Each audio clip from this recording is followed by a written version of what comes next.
मुझे शादी का बहुत शौक था, शादी करूँगी, बच्चे करूँगी, ओह वाओ।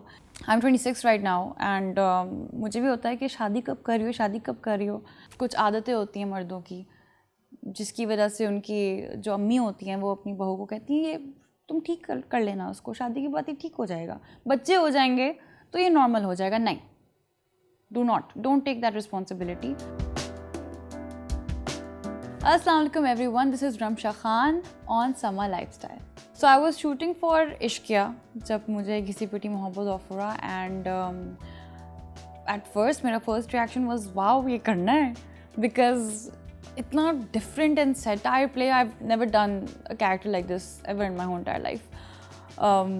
बट मुझे डर भी था, मुझे था पता नहीं ये हो सकेगा, इतनी चीज़ें हो रही हैं सामया की ज़िंदगी में, कैसे होगा। But I was just excited. और ये जो फीलिंग थी ना, ये मुझे ज़िंदगी में कभी किसी प्रोजेक्ट के लिए नहीं आई, बिकॉज जो चीज़ें जो सिचुएशन से सामया गुजर रही है अपनी ज़िंदगी में, वो कहीं ना कहीं हम सब उन सिचुएशन से गुजर चुके हैं, मैं भी।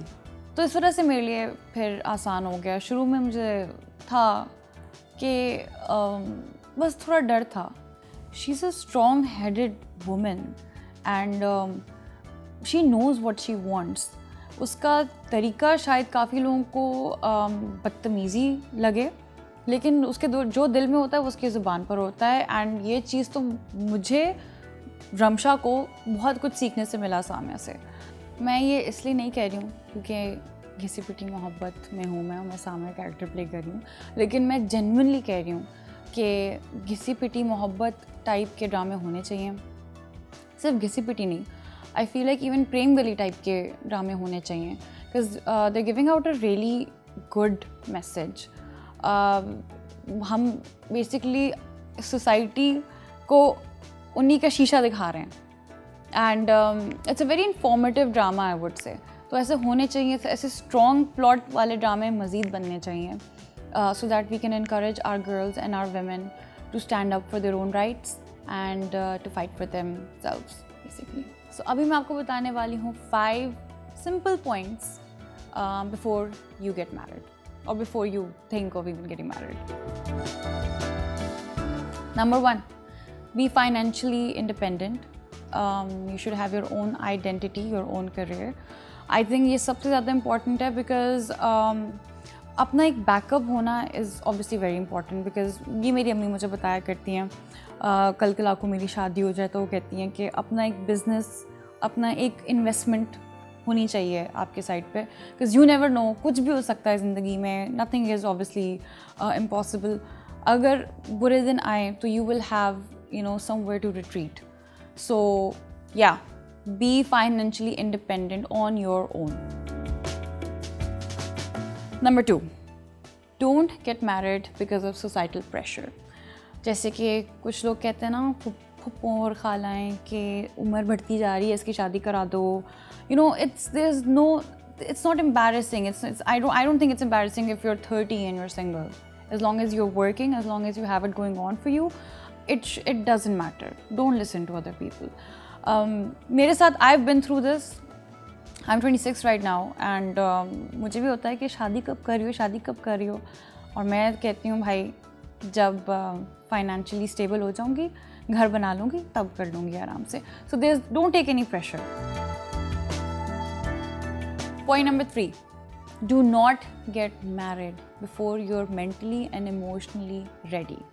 इंसान कभी कभार ऑब्वियसली जब 19-20 का होता है तो वो उसे दुनिया की आसत समझ नहीं होती, मुझे भी नहीं थी, आपको भी आई एम श्योर नहीं होगी इस वक्त. लगता है कि है लेकिन नहीं. There comes a time in every women and every even men's life कि अचानक से आप everything starts making sense. You know, जो आपको पहले चीज़ें इस तरह लगती थी वो उस तरह नहीं लगती. Wait for that point, you know, don't rush. Wait till you're mentally like सुकून में सब चीज़ों को लेकर. Point number 4, make sure you and your partner are on the same wavelength. इसका मतलब ये है कि अक्सर बहुत सी चीज़ें आपकी पर्सनालिटी में होती हैं जो आपको नहीं पसंद होती, और आपको डर होता है कि शायद साथ वाला इंसान या जिसके साथ भी मैं अपनी ज़िंदगी गुजारूंगी उसको ये बात समझ नहीं आएगी. या बहुत से इश्यूज होते हैं फैमिली में जो कि आपको एड्रेस करने चाहिए. So make sure that you and your partner are on the same wavelength, compatibility wise भी एज वेल. शादी से पहले बैठें साथ, अपने इश्यूज डिस्कस करें, खुल के डिस्कस करें, क्योंकि आप लोगों ने ज़िंदगी गुजारनी है साथ. So there is no point of hiding it before. Point number 5, don't keep unrealistic expectations. लड़कियाँ, मैं भी ऐसे होती थी जब मैं 16 साल की होती थी. मुझे शादी का बहुत शौक था. शादी करूँगी, बच्चे करूँगी, oh wow, till I grew up और टिल आई गॉट मैच्योर. मुझे रियलाइज़ हुआ आसपास भी देखकर कि शादी is not all fairy tale. It is a huge responsibility, a huge, not just for women but also for men. उसके साथ साथ ये भी होता है कभी कभार कि कुछ आदतें होती हैं मर्दों की, जिसकी वजह से उनकी जो अम्मी होती हैं वो अपनी बहू को कहती हैं ये तुम ठीक कर लेना, उसको शादी के बाद ये ठीक हो जाएगा, बच्चे हो जाएंगे तो ये नॉर्मल हो जाएगा. नहीं, don't take that responsibility. Nobody can change that. You can't change that. Only that person can change himself. I don't know through kids or whatever. जिसने change होना होता है ना बहन, वो हो जाता है, ठीक है. जिसने नहीं होना होता वो बच्चे भी कर लो, कुछ भी कर लो, वो नहीं होगा. So never settle for this, please. This is the most important point actually. Never settle for this. Never settle for less actually. Know your worth. For more videos, keep watching Sama Life and Style.